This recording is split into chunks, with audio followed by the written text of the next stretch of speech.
Do you experience constant conflicts in your relationship despite the fact that it's not a toxic relationship? Or do you find yourself entering and or re entering toxic relationships and staying in them despite the toxicity? If it's a yes to either of those, chances are you fear abandonment. In this video, I'm going to share with you 8 issues of abandonment in relationships. If you haven't subscribed yet, hit the subscribe button and the bell to get notified every time I share a new video on how to build inner clarity, resolve emotional turmoil, and heal your core wounds so that you continually learn, grow, and evolve in life. I've struggled across relationships, wondering if something was off with me, not knowing that this abandonment fear was showing up in unhealthy ways. I've also guided several others in relationships to resolve these abandonment fears and to truly experience loving relationships. And I'm excited to support you and your relationship journey. First and foremost, what exactly is abandonment fear? At its core, it's this feeling that people will leave you, aka abandon you. And those of us who experience it more severely in romantic relationships. It usually stems from this belief that for whatever reasons, you are not good enough for this other person to want to stay with you. And so eventually they will leave you. This belief could be formed by childhood experiences or by your past experiences of relationships where your partner, for whatever reasons, broke up with you. This could also be a combination, of course, of both childhood experiences and past relationship experiences. Interestingly, it shows up in contradictory ways depending on what insecure attachment style is most present for you. Avoidant, anxious avoidant, disorganized. And by the way, are you aware of how to move from insecure attachment to secure attachment? Take a moment, pause the video, comment below what your attachment style is, and if there's a specific question that you have with that attachment style, so that I can create content that truly serves and supports you on your journey. All right, now there can be several signs of abandonment issues in relationships. Here are 8 core signs that truly create emotional havoc for you in your relationship. Sign 1, the need to constantly be in a relationship.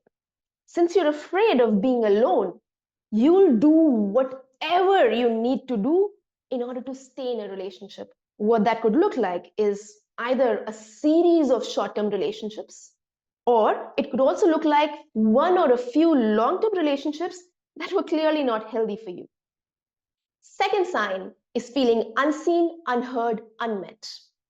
Since you believe at your core that you're not good enough for this other person to actually want to be there for you, you'll either try to make yourself really small and not ask for your needs and wants, or if you ask for them, you'll not really stand up for them, or you might even be one of those who gets very upset, mad when their needs are not met, not heard, not seen, even though chances are that you yourself don't know what you truly need, want, desire, and yet you find that you just constantly keep feeling unseen, unmet, unheard the way you truly want to in a relationship.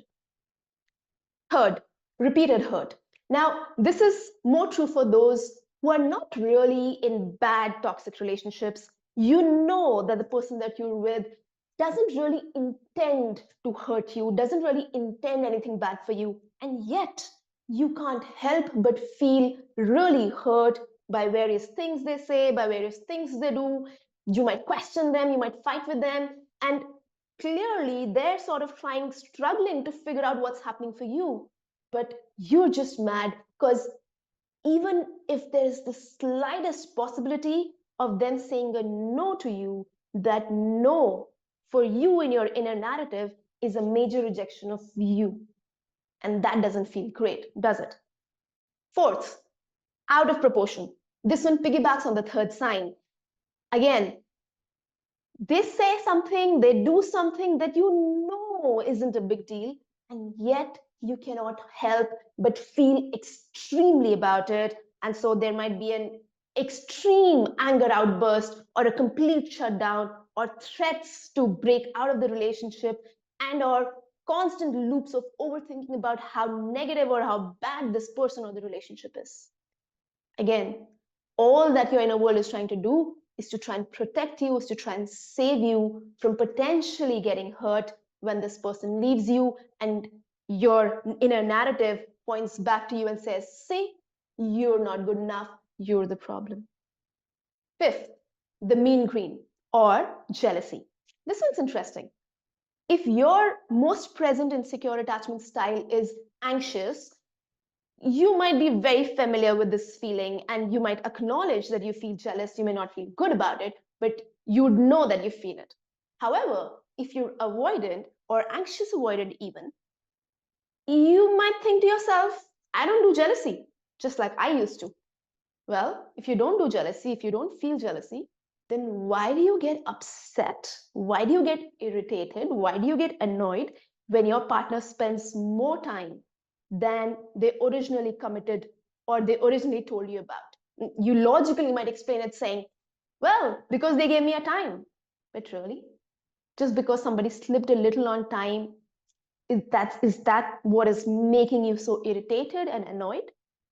Yeah. So this jealousy is not so much about who they're hanging out with, etc. This jealousy comes from this deeper feeling, again, going back to that belief, this deeper feeling that makes you think that they might start valuing them more, thus valuing you less, thereby eventually realizing you're not good enough for them and leave you. Sixth, pleasy me, clingy me. Constantly trying to avoid all conflicts, making things smaller, constantly trying to figure out whether or not they still love you, why they love you, maybe even asking them that. And when they do respond, not feeling satisfied with their response, constantly wondering, is this relationship okay? Should we go to the next step? Are we going to go to the next step? Overthinking constantly, creating this desperate need of wanting to be with them all the time, and at times also coming across clingy to the other person. Seventh, the blame game. If you find yourself constantly blaming your partner for how they make you feel, you make me annoyed, you make me angry, you make me mad, you make me feel X, Y, Z. If that's what you are doing constantly, chances are that this is coming from a backstory of where, as a child, you were either directly blamed or you felt blamed for various things that were clearly out of your control. You were a child, and that child is still there unresolved. And so now, when something happens in your emotional world that you don't have the capacity to regulate, if you don't blame the finger outside, this would mean that there is something wrong with you. And so before your belief of something is not okay with me, I'm not good enough, before that belief gets activated, you point your finger outside and you blame your partner. Eighth sign, hot and cold. This is the other extreme of pleasy me, clingy me. At times, you might feel like this is the best relationship ever. And at other times, you might be like, this is the worst person I've ever met, or something to that effect. So at times, you feel a hell of a lot of love for them. At times, you don't want to see them. At times, you feel like they're the most annoying person on earth. All of this leaving your partner experiencing you as hot and cold, and you experiencing yourself as completely confused, in chaos of not even knowing what it is that you want, what it is that you feel, what it is that's happening for you. So those are your 8 signs of abandonment issues in relationships. If you're currently struggling with unhealthy, unhelpful emotional and relational patterns, I'd love to see if I can support you. Book your inner work strategy call with me through the link below, and let's explore together how to finally get you out of your unresolved stuckness.